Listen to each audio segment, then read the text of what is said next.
Bom dia, pessoal. Vamos lá, então. Esse aqui é nosso primeiro encontro, ou reencontro, né, do Clube de Leitura. O Instituto está fazendo um formato novo de clube de leitura. A gente está discutindo livros a cada 2 meses. Nós lemos em 2 meses e depois fazemos um vídeo, que é esse aqui, para as pessoas poderem entrar em contato e terem noção da nossa análise, né? Terem contato com a nossa análise sobre o livro. E a gente espera que com esses encontros nossos a gente possa contribuir, né, para o debate da obra. E é óbvio que, né, é só uma visão nossa, um posicionamento de cada um de nós aqui do grupo sobre o livro e o que ele significa, tá bom? Então, como a gente publicou nas nossas redes, o livro que a gente leu nesses últimos 2 meses foi 1984, do George Orwell. E eu vou fazer aqui uma breve apresentação dele, só do autor, para a gente poder iniciar a discussão. Né? O Orwell, primeiro que George Orwell é um pseudônimo, né?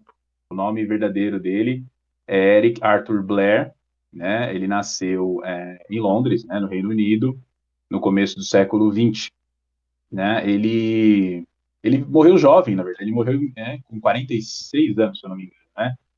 Em 1950, morreu de tuberculose. E nesse meio tempo ele fez coisas bastante interessantes, assim, né? Então eu queria só citar algumas, além do fato dele ser um grande escritor, né? No Reino Unido ele é considerado um dos maiores escritores, né? Que já existiram, etc. e tal. E na literatura mundial também, tá? Mas primeiro que duas coisas importantes, né? Ele foi da Polícia Imperial Britânica, né? Ele nasceu nas no Império Britânico, fora do Reino Unido, né? Ele nasceu em Motihari, em Bengala, né? Na Índia Britânica. E quando jovem, na sua juventude, mas já adulto, né? Ele foi da Polícia Imperial Britânica, teve experiência, se eu não me engano, em Burma, né? Que é a atual Myanmar. Então ele teve essa experiência. E outra experiência muito interessante dele é que ele lutou contra a ditadura do General Franco, né? O Orwell, ele puxou essa, esse fato para lembrar das posições ideológicas do Orwell, que estão muito presentes no livro, que a gente vai discutir, e em outras obras que ele fez também, que ele escreveu. Quando ele se juntou, quando ele lutou contra o Franco na Guerra Civil Espanhola, ele se juntou ao Partido Operário da Unificação Marxista, que era um partido anti-stalinista, né? E quando a gente fala do Orwell, quando a gente fala da Revolução dos Bichos, que é uma outra obra dele anterior a essa, e em 1984, a discussão sempre gira em torno do anti-stalinismo, etc. e tal. A gente vai acabar discutindo isso aqui ao longo do encontro. Mas esse fato dele ter lutado contra o Franco junto a esse grupo, essa milícia, né, marxista, demonstra bastante o posicionamento anti-stalinista dele na prática. Tá? Então, ideologicamente, o Orwell ele era um socialista, né? Mas assim, eu poderia enquadrá-lo num aspecto do socialismo democrático, né? Anti-stalinista. Mas é importante citar também que o Orwell ele era antifascista, né? Não que ele tenha dito que ele era isso, mas obviamente ele identificava o problema que o nazismo, que o fascismo representavam na época, né? O 1984, ele foi publicado, se eu não me engano, até pegar aqui a data, ó, foi em 1900 e... Foi publicado em 1949, né? Foi isso, 49. A Revolução dos Bichos foi em 1945, tá? Então vejam, os dois livros mais conhecidos dele, tem outros ensaios que ele fez e tal, mas os dois livros mais conhecidos dele estão nesse contexto, né, histórico de final da Segunda Guerra Mundial e início da Guerra Fria, com uma União Soviética já estabelecida, operante, né, e com o nazifascismo entrando em declínio, pelo menos o Estado nazista e o Estado fascista italiano entrando em declínio após a Segunda Guerra Mundial. Tá bom? Essa é uma apresentação assim breve, só para a gente ter contato inicial com o autor, mas vamos começar a comentar sobre o livro e eu queria passar para o Nakamura que ele vai começar essa rodada aí. Eu acho que o ponto principal é que, assim, né, eu acho que é muito bom ter essa contextualização, de quem é o Orwell e de quando ele escreveu o livro, porque, querendo ou não, isso aparece no livro, né? Tipo, tudo que ele escreve ali tem muito a ver com o contexto, tanto do que ele viveu, tanto com do que ele estava vivendo e do momento que o mundo estava passando, né? Então, assim, a gente pode enquadrar o 1984 como uma sátira, né? Às vezes as pessoas discutem muito sobre o que é o livro, mas acho que, no geral, ele está nessa questão de sátira, né? De realmente trazer aspectos do mundo real e emular ali através da história dele.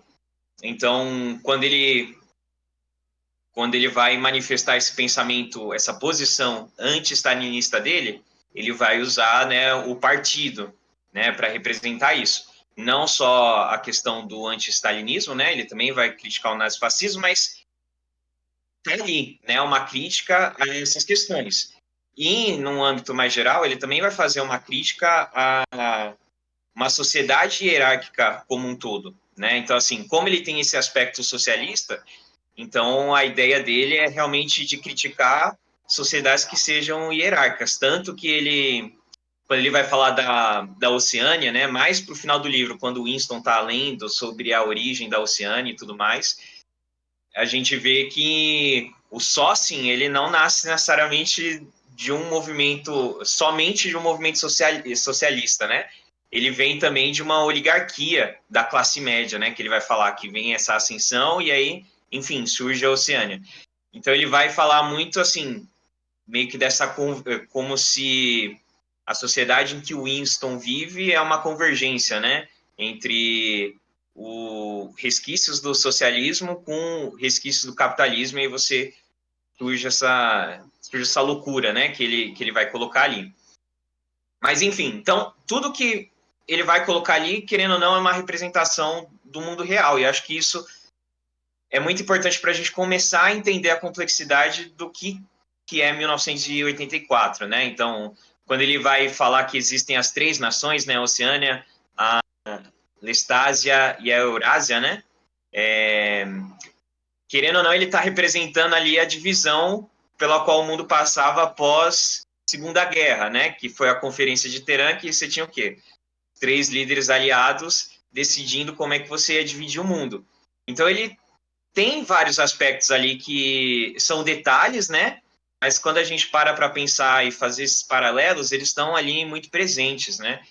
Então, eu acho que o ponto de partida para a gente conseguir entender a complexidade, às vezes nem é entender 100% o livro, é realmente ter em vista esse contexto, né?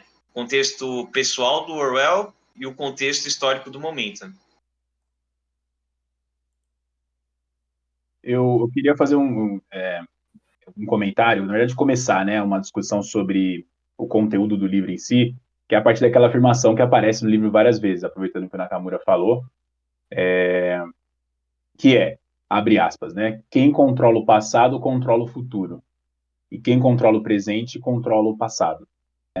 Essa frase, ela é, assim, central e mostra, na verdade, na minha opinião, né, a intenção do Orwell em fazer a crítica ao regime totalitário presente na ficção, representado pelo poder do partido e representado pelo Sócin, né, que é aquela ideologia que regra as relações de poder dentro ali da Oceânia e até dos outros continentes também, porque no momento do livro ele fala que os outros continentes, né, quando ele está lendo o suposto livro do Goldstein lá, ele é explicado que a Lestásia e a Eurásia, elas têm também uma ideologia parecida de controle máximo das pessoas, etc e tal, que vem, que regra as relações ali.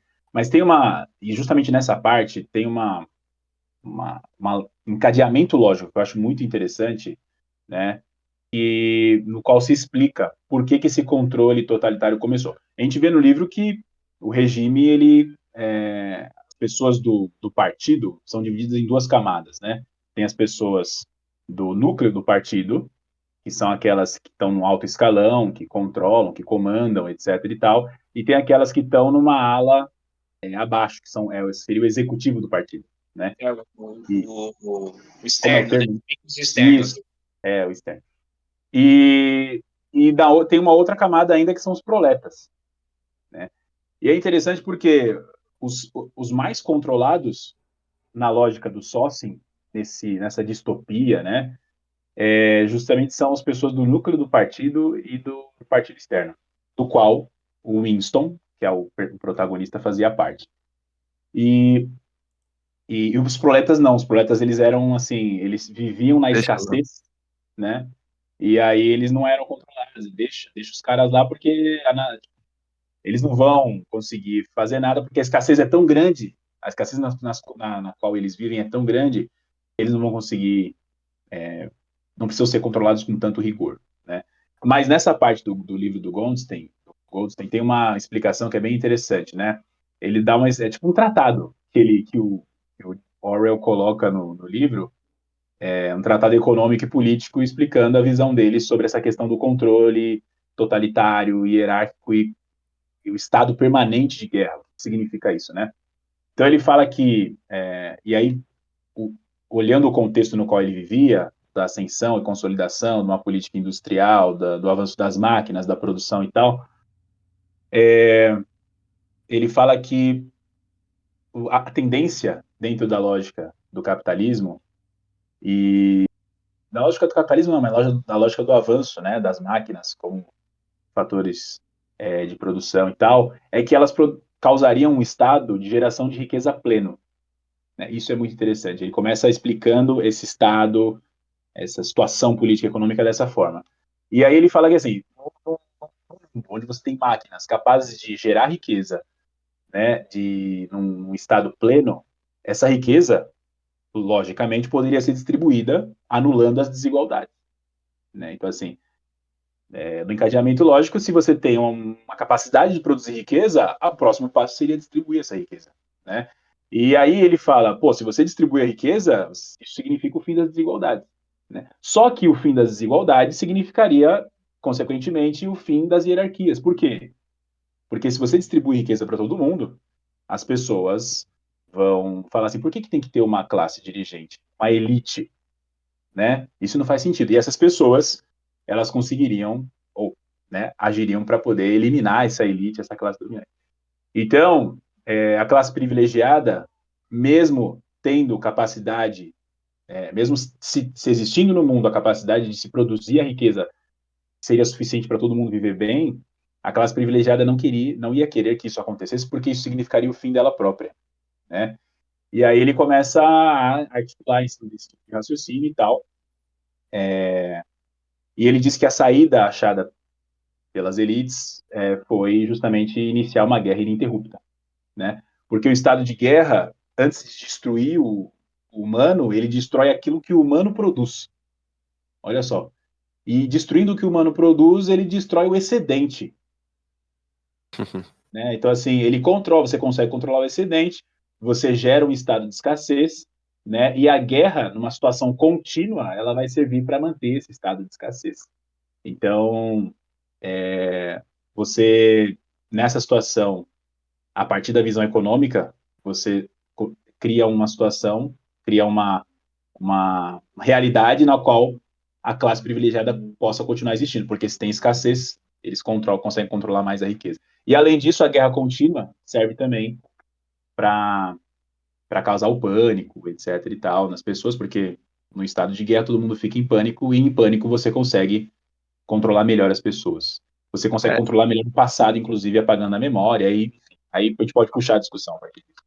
Eu acho que dentro dessa questão de esse estado perpétuo, né, de guerra e também de escassez, acho que entra esse ponto bem interessante da questão do controle do passado, né, porque tem até um momento ali mais para a segunda parte, né, do livro que o O'Brien começa a questionar o Winston, né, sobre com quem a Oceania está em guerra, e aí o Winston ele sabe que a Oceania ela está em guerra com, acho que nessa parte já é com a Eurásia, né?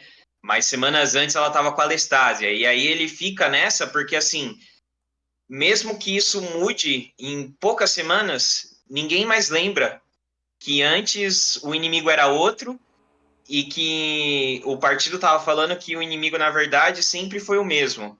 Mas o Winston lembra, e aí ele Sim. entra nesse parafuso assim, porque ele fala, mas como assim?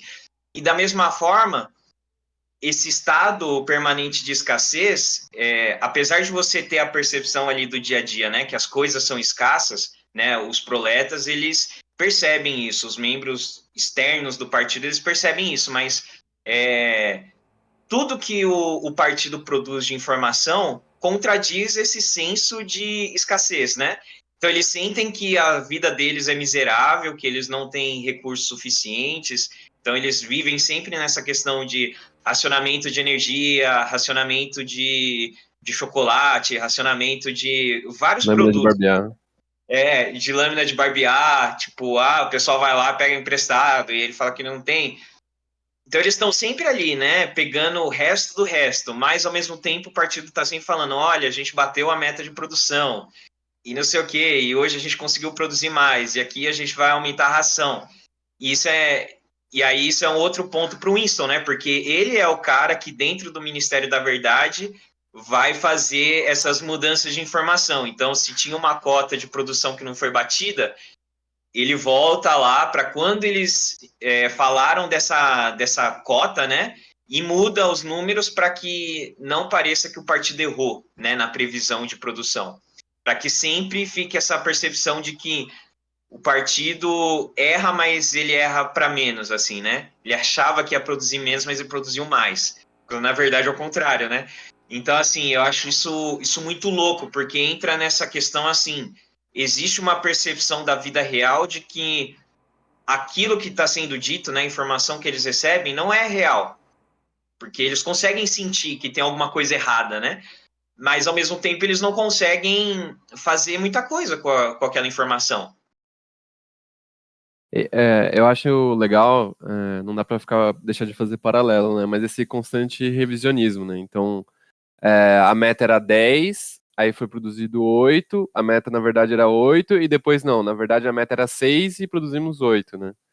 E como não existe referência, eles republicam, né? Todas as matérias são republicadas com as mudanças, né? Outra coisa que eu acho interessante do paralelo da Guerra Perpétua ali é a questão que se você faz o paralelo com a Segunda Guerra Mundial, né? Então, a União Soviética faz um acordo com a Alemanha nazista, de um pacto de não agressão. Depois, não, a União Soviética sempre foi rival da Alemanha nazista. E os aliados fazem um pacto com a União Soviética, acaba a guerra, não. Eles sempre foram rivais. E tem esse mesmo paralelo lá com a Eurásia e a Lestásia. E esse fluxo, né, de sempre revisionismo, sempre no revisionismo, né, porque o partido é infalível, né, não erra, o regime não erra, né, tá tudo perfeito, não tem o que você questionar, né, as alianças estão corretas, a produção está correta, né. Não, e acho que é mesmo em relação aos outros aliados, né? Porque ninguém queria mexer com a Alemanha nazista, né? Então, assim, tava Sim, todo mundo assim, enquanto pegou só a Polônia, tá tudo bem, sabe? Deixa os caras lá, aham, deixa ele quer.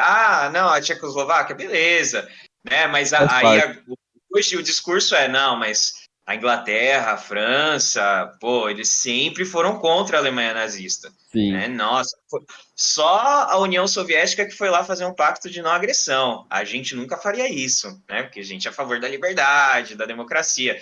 Mas, em termos práticos, se tinha, né, um acordo de não agressão não oficializado ali, né? sim. Ah, a mesma É, coisa dos Estados Unidos com a União Soviética, né, porque o Roosevelt era bem mais próximo do Stalin, né, depois que ele morreu, aí vem a Guerra Fria, a lógica mudou bastante, né, e mas tem os uma Estados outra Unidos coisa. nunca compactou com aquilo.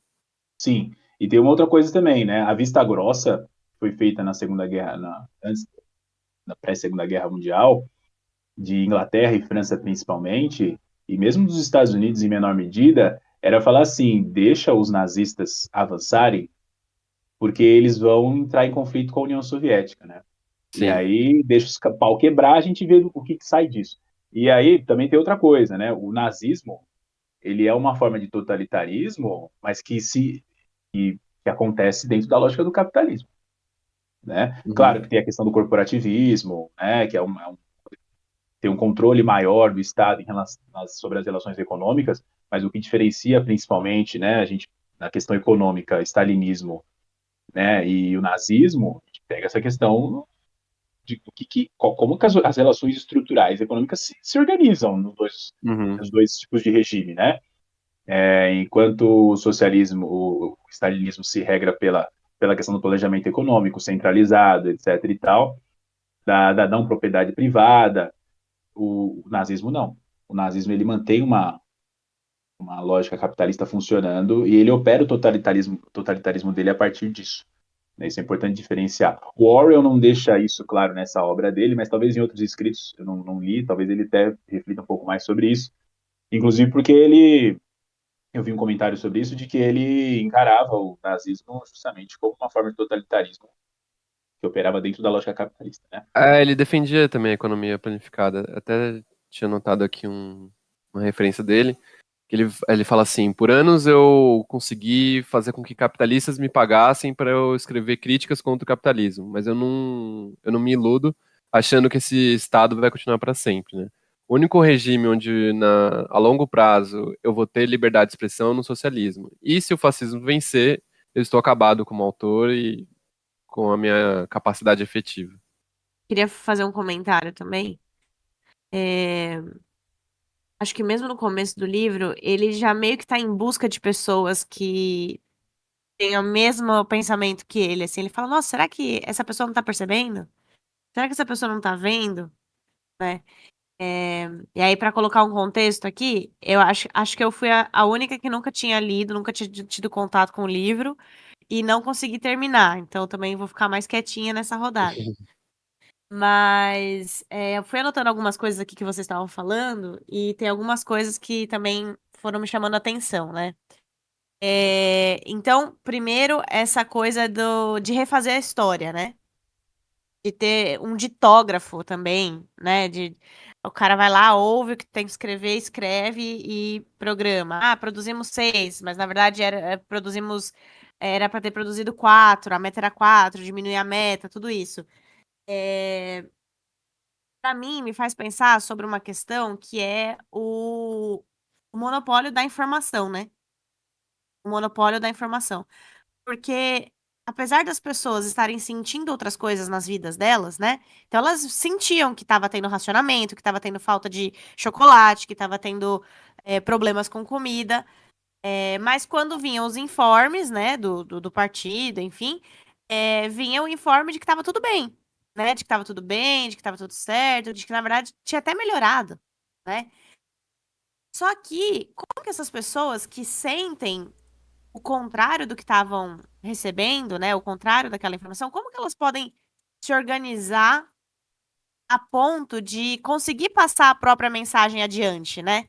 Quando a gente vive num sistema que existe um monopólio de informações, por mais que você sinta o contrário, é, é até que, por mais que você encontre pessoas que também sintam o contrário, para você vencer esse monopólio e fazer o seu pensamento ser escutado, isso é muito complicado, né? E isso me lembra muito o que a gente vive e as redes, né? As redes, elas dão uma sensação de que você pode falar. Você pode falar o que você quiser.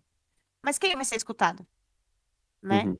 Você pode falar o que você quiser no Instagram, mas quem vai chegar, na maioria da população, né? Qual voz vai ser escutada?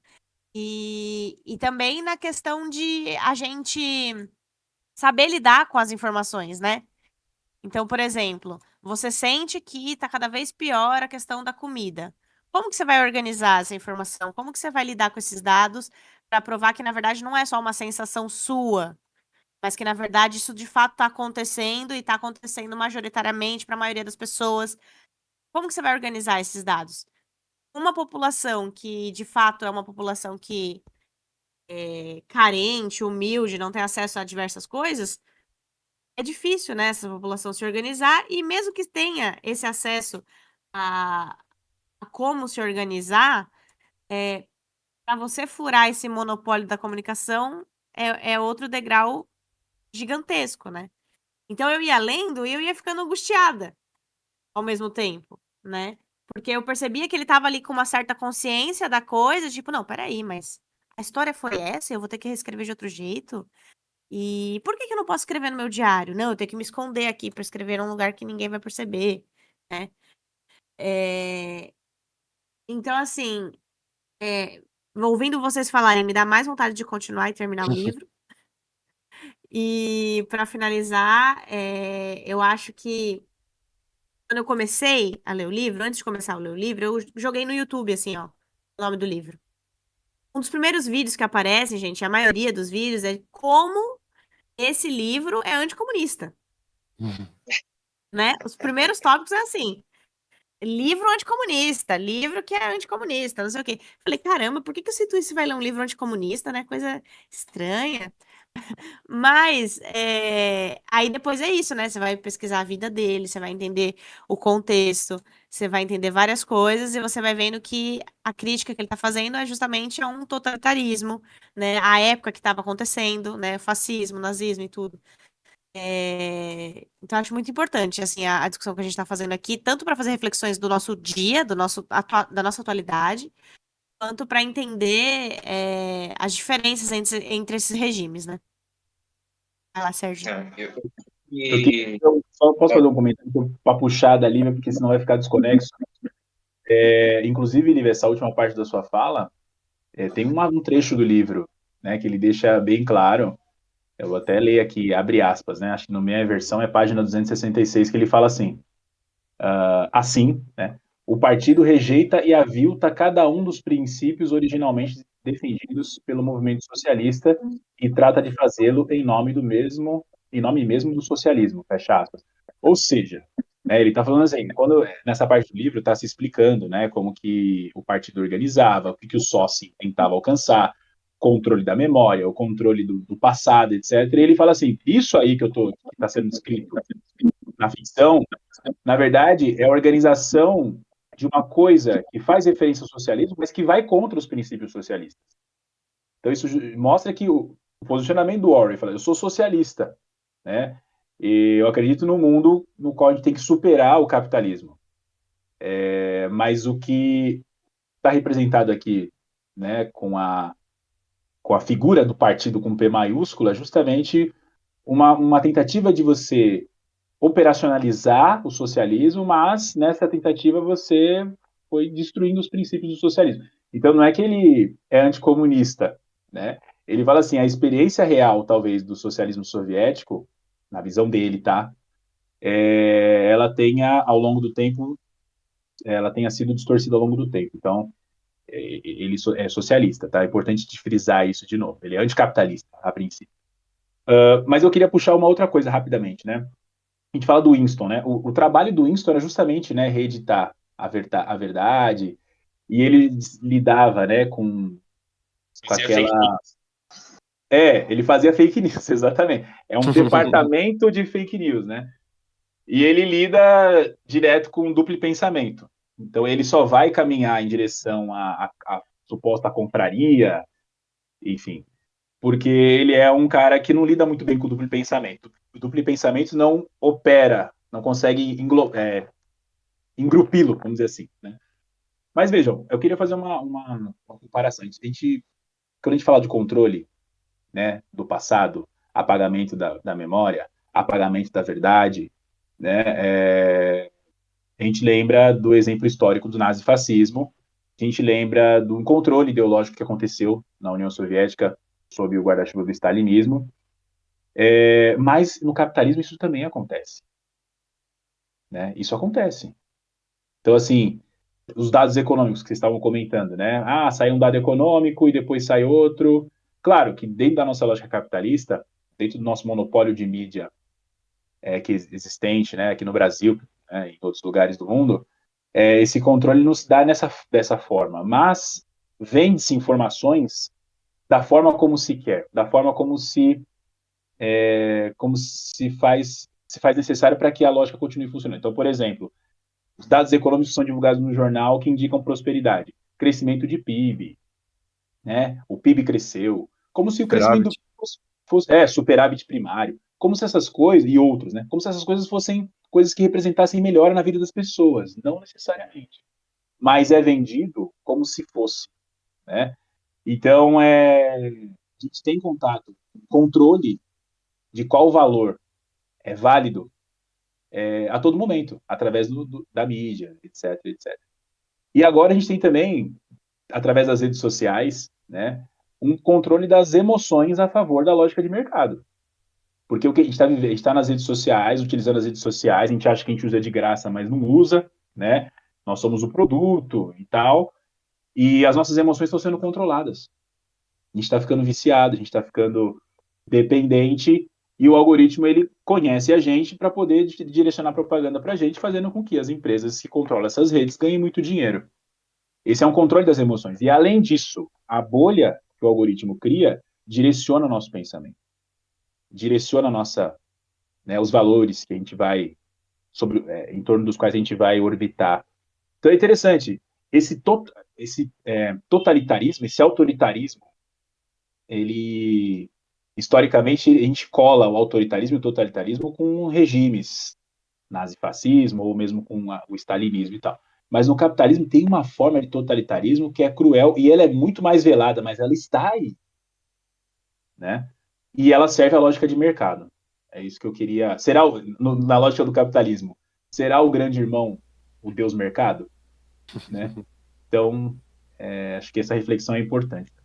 Vai lá, Eu Sérgio. queria falar também, porque assim, né, não é a primeira vez que eu tenho contato com o livro, mas cada vez que você lê, às vezes você atinge uma camada de melhor compreensão, ou às vezes você foca em uma parte que o livro toca, e acho que isso aconteceu comigo nessa releitura, assim, né? Eu estava lendo umas outras coisas da minha área, e aí acabei ficando mais conectado com uma parte do livro, que é o que a Lívia estava falando, né? Que é essa relação que, de certa forma, esse mundo em que a gente vive, com a estrutura política estabelecida, e qual a relação disso com a base epistemológica desse mundo, ou seja, com a maneira que a gente conhece, com a maneira que a gente estabelece o que é verdade e coisas assim, né? Acho que o Luiz, o Nakamura falaram várias coisas também que me remeteram a isso. Então, igual o Luiz leu a passagem sobre a questão histórica, né, de controlar o passado e que envolve controlar o futuro também. Eu acho que tem essa questão histórica, mas eu acho que é muito mais amplo, né? A dominação política não é só a dominação histórica, é a dominação da forma de conhecer, é a dominação do acesso à informação e até a dominação sobre a linguagem. Estão reconstruindo a linguagem. Então, de certa forma, eu saio do livro cheio de dúvidas. Eu acho que deveria ler depois e analisar melhor essas partes, mas a minha dúvida é quanto a isso, a relação do mundo político e o quanto que ele está conectado com a base epistemológica do mundo e também com a linguagem desse mundo, né? Como que o controle político envolve também dominação sobre o que é verdade, sobre o que é conhecimento, sobre nosso modo educacional, sobre a nossa linguagem e tudo mais, né? Então, eu fico com essa dúvida, que é algo que eu pretendo até me envolver mais com isso depois. E um outro ponto que a gente está tocando também é que a gente está falando de controle também, né, no livro, assim, tem uma vigilância e um controle muito forte. E a gente remete é, esse controle a, de certa forma, a sociedade contemporânea também, a vigilância e as redes, como vocês falaram nessas últimas falas, né? E é engraçado que tem uma diferença nisso, nesse contexto atual das redes com o contexto anterior, que o controle antigamente se dava pela censura no sentido de controlar a informação e só garantir a informação que aquele estado quer passar, e hoje o controle ocorre pelo excesso de informação. É muita informação o tempo todo e conseguimos controlar e censurar a informação a partir do excesso. E é louco isso, como isso acontece assim, né? Então, olha só, a gente está comparando o Orwell, o 1984, o George Orwell, com o contexto atual, mas olha como que naquela época a gente está falando de um controle de restringir informação e como que há o mesmo controle hoje, mas pelo excesso, né? E a gente não nota às vezes essa diferença. E como as redes funcionam num domínio e controle da informação pelo excesso. Então você encontra uma bolha. Ah, eu quero ver o livro como uma crítica comunista, né? E vou ver, sei lá, Brasil Paralelo, lendo esse livro, e tal. eu me encontro nisso. E vou lá e analiso isso, né? Eu quero ver de outra forma e vou vendo. Então a gente cai num relativismo muito grande pelo excesso de informação e acabo, de certa forma, caindo num revisionismo em vários aspectos que Conflito. 1984 lida, só que de uma forma diferente. Eu achei louco isso. Então saiu cheio de dúvidas a serem analisadas, mas queria só destacar esses aspectos, assim. E, Sérgio, a gente cai num negacionismo, né? O Sim, excesso de informação, ele vem uma avalanche, a gente sem filtro crítico, né? A maior parte das pessoas sem conseguir filtrar essas informações dentro das bolhas, elas acabam, por vezes, entrando em ondas negacionistas. Pode estar né? Não preciso falar isso, todo mundo está vendo isso acontecer, mas o pessoal está acreditando em terra plana, né? Então, Isso realmente, o que você falou é pontual, assim. cara, eu essa acho questão que negativa, tem um ponto, desculpa, eu mas só ia tocar eu acho que de, do que você falou e do que a Lívia falou também, que eu acho que acaba tendo muito a ver também com essa questão das redes, porque assim, o objetivo final do partido, de todo esse ciclo de controle, é controle de pensamento também, né? Então, no fim das contas, o objetivo final é esse, é que eles consigam até controlar como as pessoas pensam, né? E no que elas vão pensar. Então, a nova fala ela é feita exatamente para simplificar a linguagem, a maneira de você se comunicar, para que você também consiga controlar mais efetivamente a maneira como a pessoa vai pensar. E eu acho que hoje existe, de certa forma, ferramentas que vão influenciar na maneira como as pessoas vão pensar e no que elas vão pensar. Né? Então, quando a gente fala de ainda mais nesses esses nichos, né? Essas bolhas nas redes sociais, a gente está falando exatamente disso, que são o algoritmo alimentando uma perspectiva de mundo e uma maneira de pensar, e uma forma de pensar. E você, uma vez que cai nessa bolha, você vai ser alimentado e você vai ser condicionado a sempre estar pensando certas coisas e de determinadas maneiras. Então, mesmo que seja um revisionismo que esteja totalmente fora da realidade, mesmo que seja uma coisa tão absurda quanto a questão da Terra plana, as pessoas vão chegar de tal forma assim nessa bolha, vão se fechar de tal forma que elas vão realmente estar condicionadas a achar que aquilo é a realidade e pensar daquela forma e pensar do mesmo jeito que todo mundo dentro daquela bolha pensa. E acho que isso é muito louco, sabe? E vem através dessa mesma coisa, enxurrada de informação, mas a partir do momento que você é fisgado por uma bolha ali de informação, o algoritmo vai te alimentar até que você, assim, né, sei lá, saia dela de alguma forma ou não saia, né? Complementando E a isso que gente, o Nakamura está falando, rapidamente, só para não perder o gancho, a gente é fisgado e a própria estrutura do algoritmo da rede social, ela tem a característica de fisgar a gente pela questão emocional. Então, eu estava ouvindo um podcast, Tecnocracia, o Guilherme Fenitti, ele traz alguns dados e ele fala que o que gera mais engajamento, você tem as reações possíveis, por exemplo, lá no Facebook ou no Instagram, você tem aqueles tipos de reação. A reação que gera mais engajamento é a reação de zangado. Então, quando tem uma postagem que ela desperta nas pessoas a necessidade de colocar aquela reação zangada, ela desperta uma reação mais emocional e a pessoa se engaja mais naquilo, porque ela fica revoltada ou fica nervosa, enfim. E aquilo gera engajamento e com isso gera mais lucro para a plataforma. Então, a gente é Do efeito fisgado idiota. justamente por isso, porque a gente tem uma resposta emocional a determinadas postagens e a gente acaba se envolvendo mais emocionalmente. E em contrapartida, a gente deixa de analisar de maneira crítica aquilo que está sendo colocado e a gente se torna mais suscetível à manipulação. Isso é uma característica do próprio algoritmo da rede. Acho que isso é interessante colocar. É o minuto do ódio, né? Todo dia tá minuto, sendo servido ali o que grupo político é responsável pelas suas frustrações, quem você tem que ficar com raiva, né? Quem que você tem que engajar aqui, tá aqui de bandeja, né? exatamente. E eu queria lembrar, né, os lemas do partido, né, que o Winston, com os quais ele lida várias vezes. Guerra é paz, liberdade é escravidão e ignorância é força, né? Guerra é paz, ele falou sobre a guerra. Eles viviam um estado de guerra contínua, né? E a gente não vive um estado de guerra contínua, né? Eu sou professor, né? E eu passo para os meus alunos sempre que eu posso aquele documentário Guerras do Brasil, né? E o episódio 1 é sobre as guerras de conquista, indígenas contra portugueses, a resistência indígena, né? São das doenças, epidemias. E eles fazem um paralelo entre presente e passado, falando que a guerra não acabou. Os indígenas continuam sendo violentados, a guerra permanece. E o Ailton Krenak, ele é um dos principais comentadores desse episódio, ele fala assim, a gente está em guerra. A guerra é contínua, né? Os nossos mundos estão em guerra, o mundo indígena e a sociedade construída pelos brancos e tal, tá em guerra, né? E assim, está falando da questão indígena, mas de uma forma geral, gente, nós estamos em guerra, né? O capitalismo, o sistema capitalista, estou falando do sistema capitalista, tá? Ele opera também a partir da guerra. A máquina de guerra é essencial para que o sistema continue funcionando. Liberdade e escravidão, né?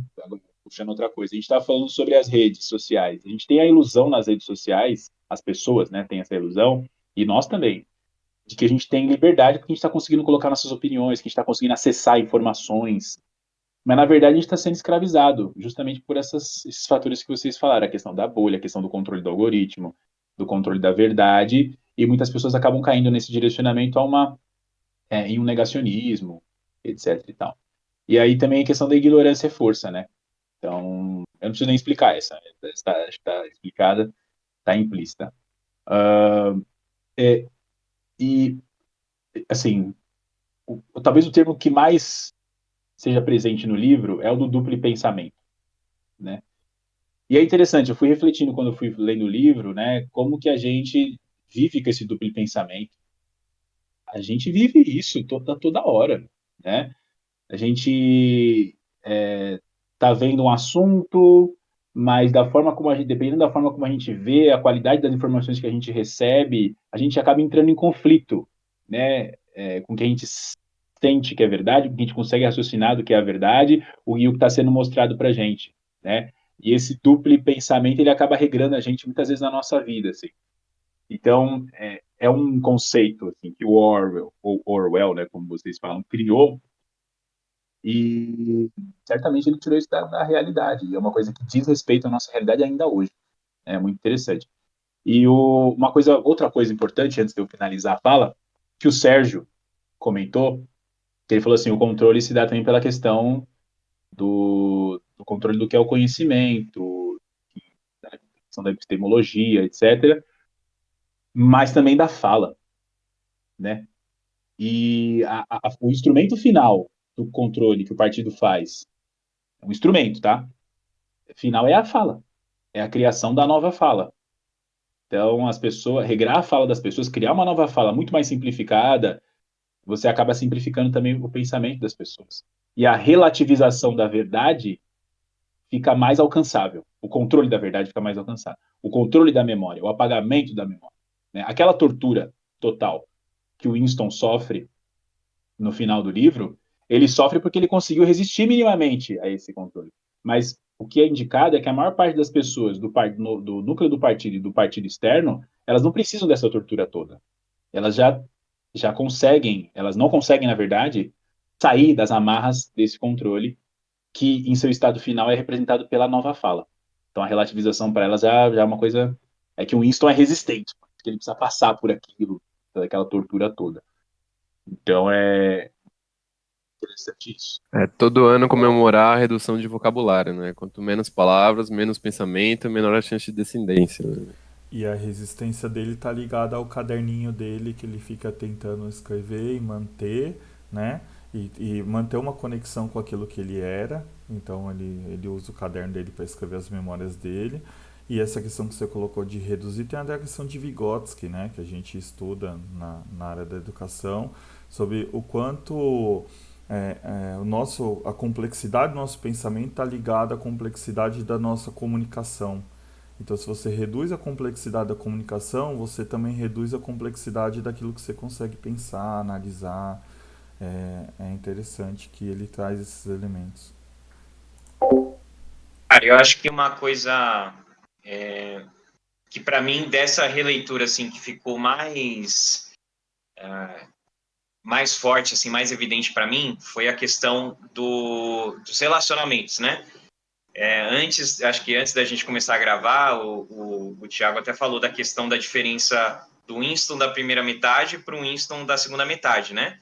Porque o da primeira metade, ele tá ali, ele fica muito só nos pensamentos dele, ele começa a escrever e tudo mais, só que aí ele conhece a Júlia, né? E aí eles começam a ter o relacionamento dele e tudo mais. E aí muita gente leva essa parte para o aspecto, assim, da importância do amor romântico e etc. Mas acho que o principal aqui é a importância de ter alguém em quem você pode confiar, né? Da confiança mútua. Porque a partir do momento que o Winston ele encontra uma cúmplice, né, no desdém que eles têm pelo partido e de não concordar com aquilo que eles estão vivendo, a postura dele muda também. E aí ele até toma coragem para finalmente falar com o O'Brien, porque se ele tivesse sozinho ainda, né, ele muito provavelmente nunca ia falar com ele, né, com o O'Brien. Ele nunca ia chegar lá e falar, olha, eu sou contra o partido e tudo mais, mas a partir do momento que ele consegue ter uma cúmplice em quem ele confia e que confia nele, ele consegue tomar espaço. E aí entra um ponto também do partido, porque a questão do partido não é só destruir a individualidade, né, e o indivíduo em si, mas destruir esses vínculos, né, de confiança que as pessoas têm entre si. Então, primeiro você destrói os vínculos de amizade que você pode ter nos seus ciclos sociais, e aí depois o O'Brien fala, e agora a gente está destruindo tudo que existe de vínculo entre a família, né? Então, assim, se você tem a relação de pais e filhos, ela não vai ser mais como ela era antes, porque a gente vai treinar os filhos para que eles vigiem os pais e para que você tenha esse ambiente de desconfiança dentro da própria casa. E se duas pessoas se casarem, elas vão se casar meramente com o intuito de ter filhos e não por uma questão de afinidade, de relacionamento.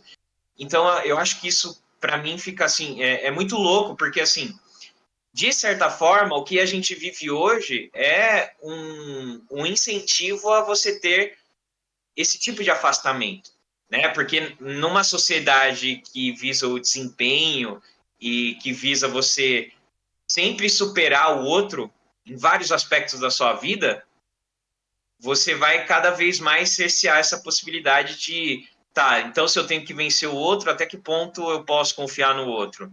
Né? Se eu estou sempre competindo com o meu próximo, até que ponto eu tenho que realmente ter confiança nele e demonstrar, né, bondade para com ele, né, reciprocidade. Então, assim, eu acho isso muito louco, porque em certo aspecto a gente vai vivendo essa destruição da confiança e isso é fatal, né, para que você não consiga superar a realidade hierárquica na qual você está inserido. Se você não pode confiar no seu próximo, você nunca vai conseguir se levantar contra aquilo que está imposto a você.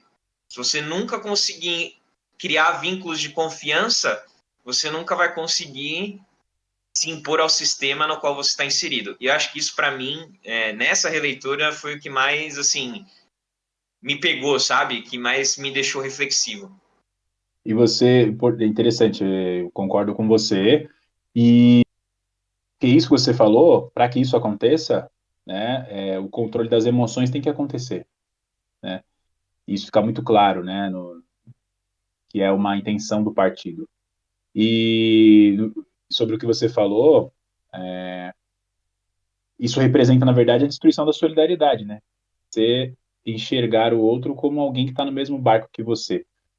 Sem a solidariedade das pessoas, solidariedade no sentido de realmente você enxergar que você é igual ao outro, tá? Solidariedade entre a classe trabalhadora. Eu vejo isso sendo destruído, assim, sendo minado cada vez mais, justamente explicado pelo que você colocou agora, né?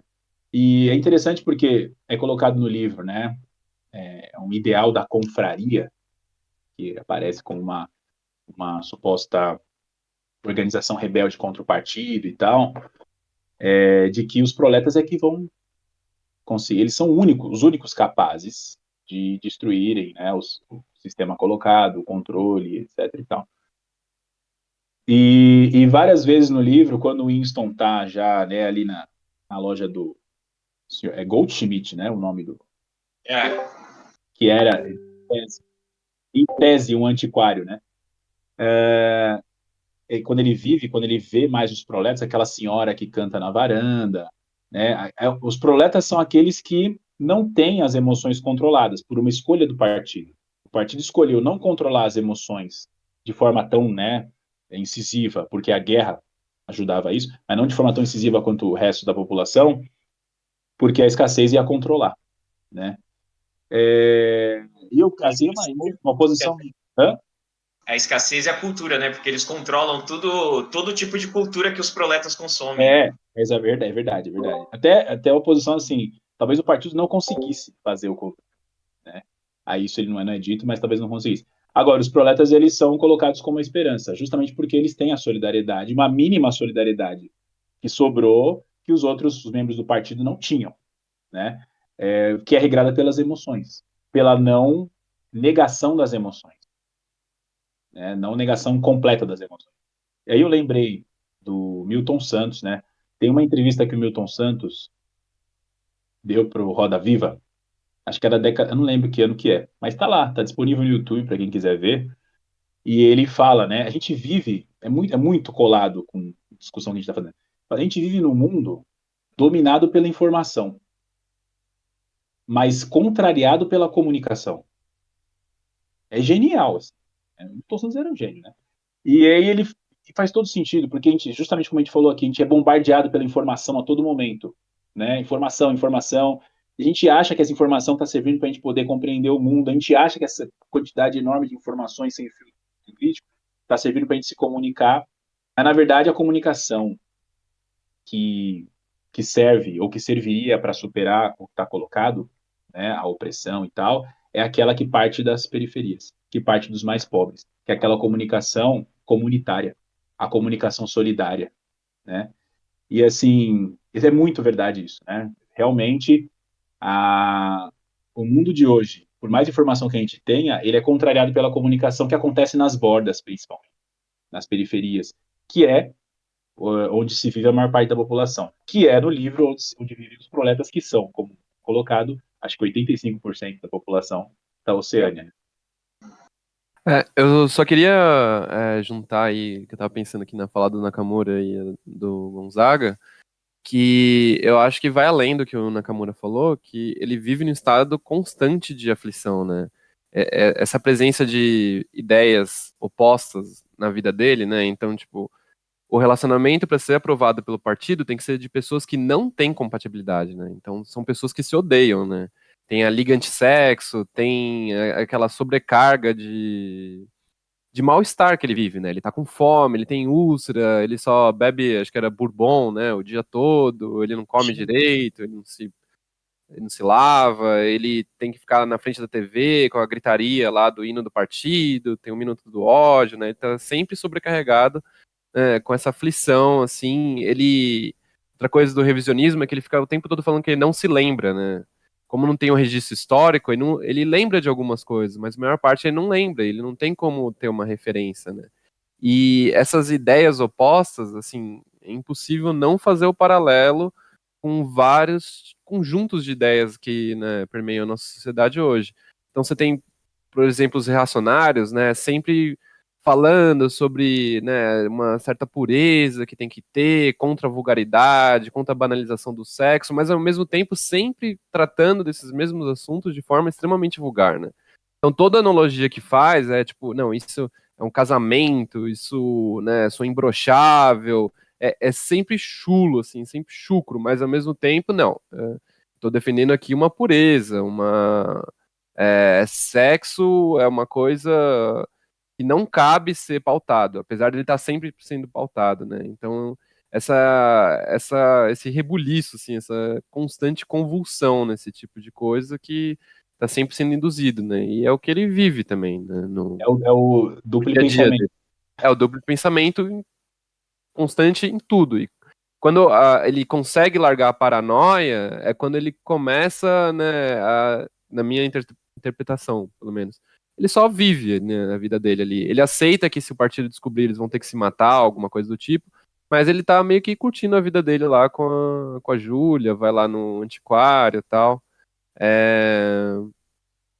E ele abre mão, né, de ficar nesse conflito com ele mesmo, né, o tempo todo. Ele engorda até, né, a úlcera para de doer e, né, parece que ele fica mais suave, né. Mas o partido estimula essa sobrecarga justamente para ele não pensar, né. Queria E fazer um comentário pode ir. sobre. Ah, pode falar. Vou falar primeiro? Queria fazer um comentário sobre a fala do Daniel. É, essa coisa do duplo pensamento, né? A gente consegue perceber o duplo pensamento nos discursos das outras pessoas, mas também nos nossos, né? E nas nossas cabeças também, né? Porque, por exemplo, quando a gente fala de proteção à infância, proteção das crianças, né? Os conservadores falam que eles protegem as crianças e que eles querem proteger a infância, né? Mas aí a criança de 10 anos que foi estuprada tem que ter o filho, não pode tirar. E isso para eles é proteção. Isso para eles é proteção da infância, né? É, então é muito doido, assim, de fato como as coisas vão sendo reformadas todas as vezes e quando você vê o conceito ele não existe mais. Uhum. O conceito está tão relativizado, né? O que que é a proteção à infância? Você vai ler o que qualquer um desses caras falam, reacionários, sobre proteção da infância, fala, gente, quando que isso aqui se tornou proteção da infância? Quando que isso se tornou proteção da infância? Mas é isso, foi sendo reformado, sendo reformado, sendo revisto, que de repente o que a gente construiu lá em 88, a Constituição a Constituição já é mais progressista do que a gente pensa hoje do conceito, sabe? E também no nosso dia a dia, né? O duplo pensamento no nosso dia a dia, na nossa cabeça. Então, por exemplo, acho que os meus colegas de sala de aula talvez sintam a mesma coisa que eu, né? Ou não, não sei. Mas a sala de aula, principalmente na educação pública, ela é transpassada por tudo, né? Ela é transpassada por todos os problemas da sociedade, por todos os problemas de gestão pública, por tudo, né?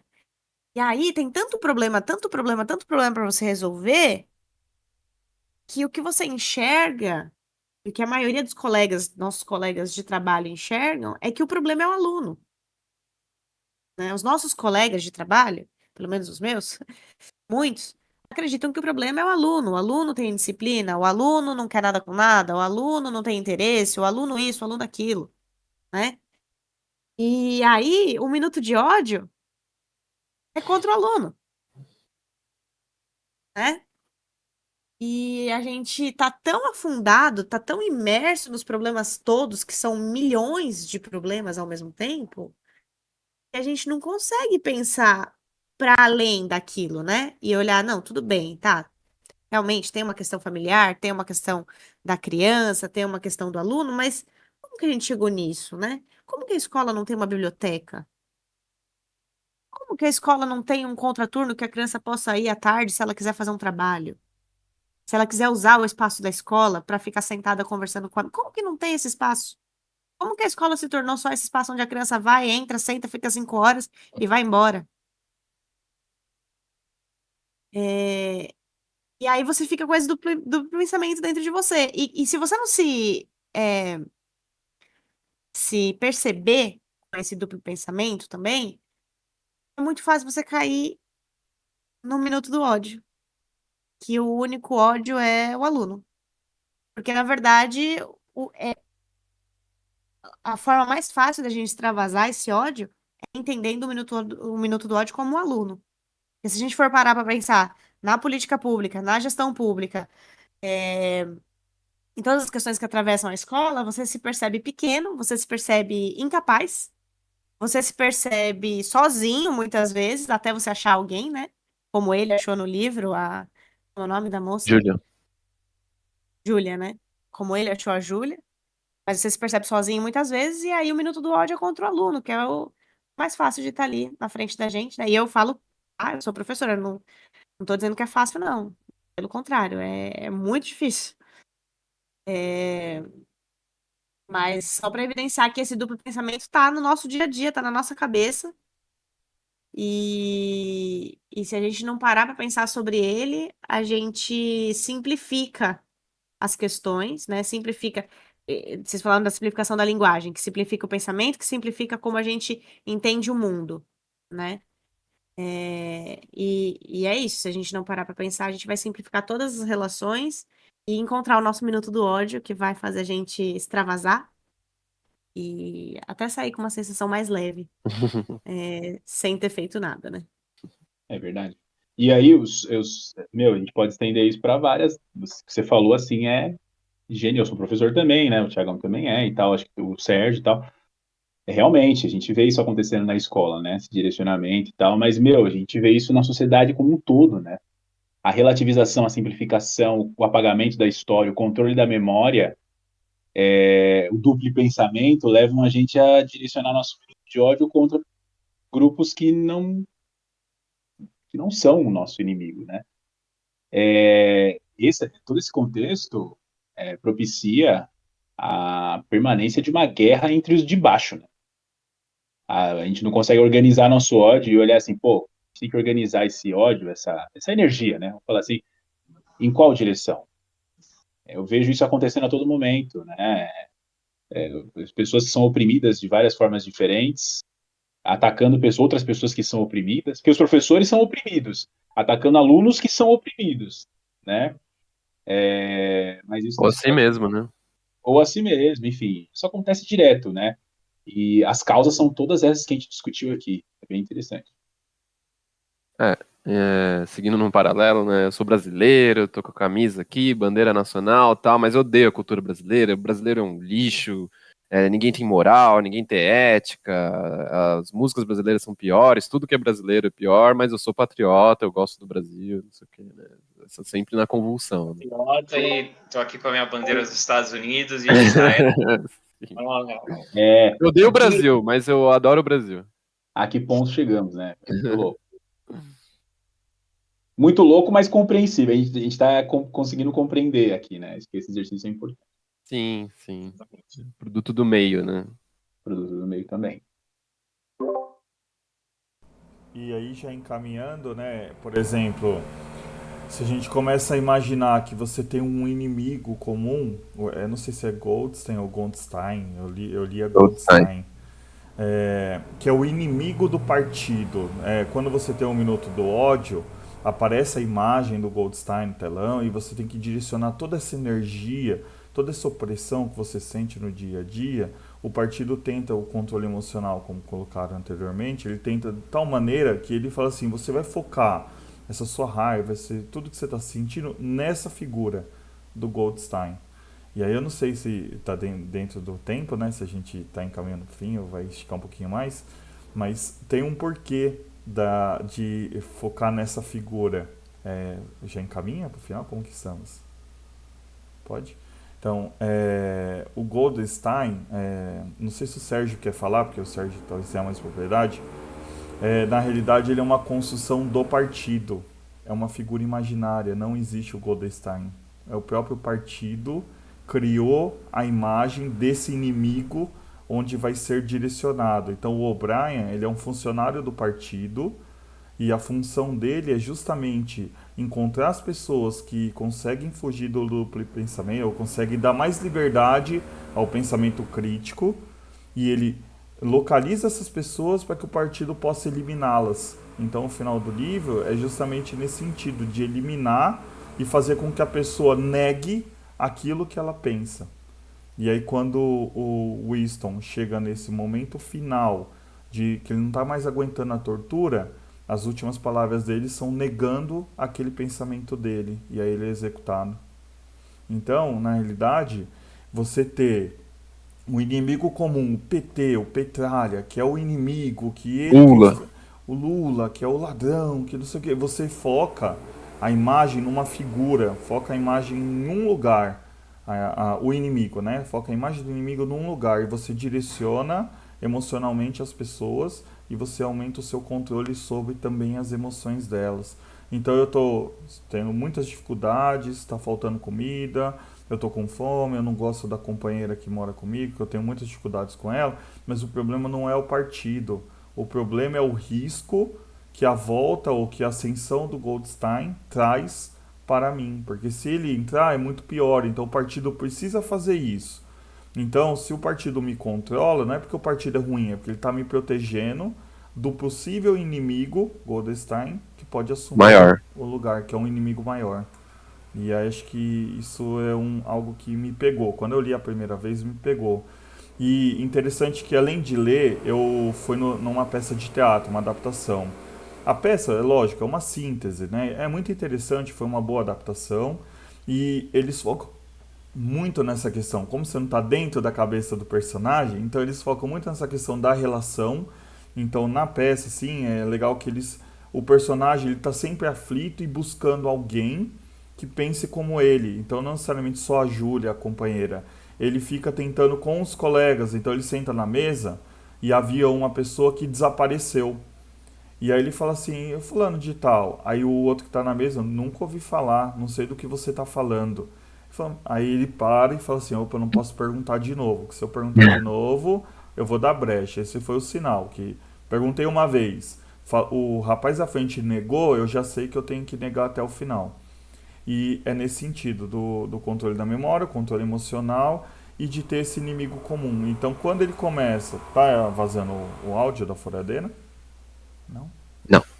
Então, quando ele começa a se libertar, né, desse controle, ele encontra um grupo de pessoas que pensa como ele, e aí ele vai ficando mais à vontade em se aventurar, mas na realidade era, entre aspas, né, uma armadilha preparada pelo próprio partido. Então, a escrita do texto lá do Goldstein, o que ele propõe, na realidade, o próprio partido construiu aquilo para fazer com que pessoas que destoassem do pensamento do partido fossem atraídas e eliminadas. E a sua memória eliminada, tudo. Então, acho que é interessante. Por isso que o final eu falei que é surpreendente, né? Aí não sei se tem Bom, mais algum comentário, desculpa. Até só uma notinha, eu fiquei com a impressão também que o do Goldstein era para representar um pouco do antissemitismo, né? é o Do nome, né? regime, né? Sim. É verdade também. Eu acho que senti isso também. Goldstein é um nome judeu, né? Judaico, Aham. né? Bom, não sei se alguém quer fazer mais um comentário, acho que pode finalizar, né? Pessoal, então é isso, a gente buscou traçar, lógico que a gente não passou pelo livro todo, é impossível, mas a gente colocou nossas posições aqui, a gente espera que isso ajude vocês na melhor compreensão do livro. E se vocês tiverem algum comentário, manda pra gente, comentem aí no vídeo, etc, que a gente vai discutir, tá bom? Valeu, é isso aí, até a próxima. Falou. Valeu, pessoal. Tchau, tchau. Valeu, tchau, tchau.